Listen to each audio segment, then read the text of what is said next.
Mume wangu. Mimi na huyu mtoto bora sasa hivi tumtafutie Pampers. Mtafutie Pampers?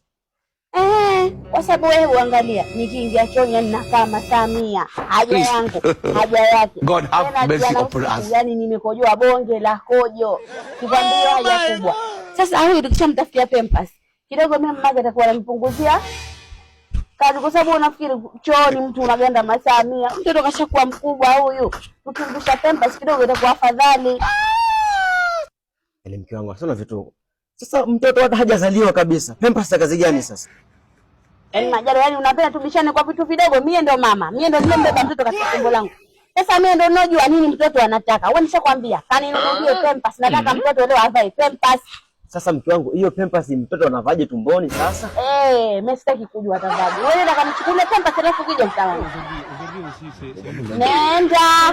Mke wangu ni gani sasa jamani, wewe sio. Ni kwa msami bagani sasa hivi.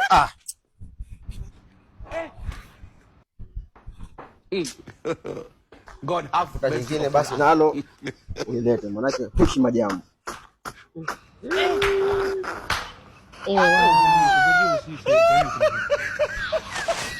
Sasa ni wewe ndio wangu sio Pampers, manake haya maajabu. Haya ni maajabu kwa mara ya kwanza yani. Mtoto tumboni avae Pampers mke wangu. Ingie humo. God have mercy upon us. Sasa hii nitakoiva wewe. Mtoto kambadilisha maamuzi na babake ndo avae Pampers.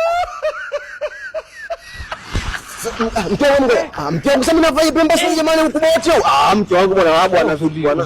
Sasa mimi nje sasa. Daila. Utozi moto mbebe Pampers mke wangu kweli jamani. Hii ni mbagani sasa jamani, mbona viroja? Kitatizo. Sogea. Sogea. Mke wangu.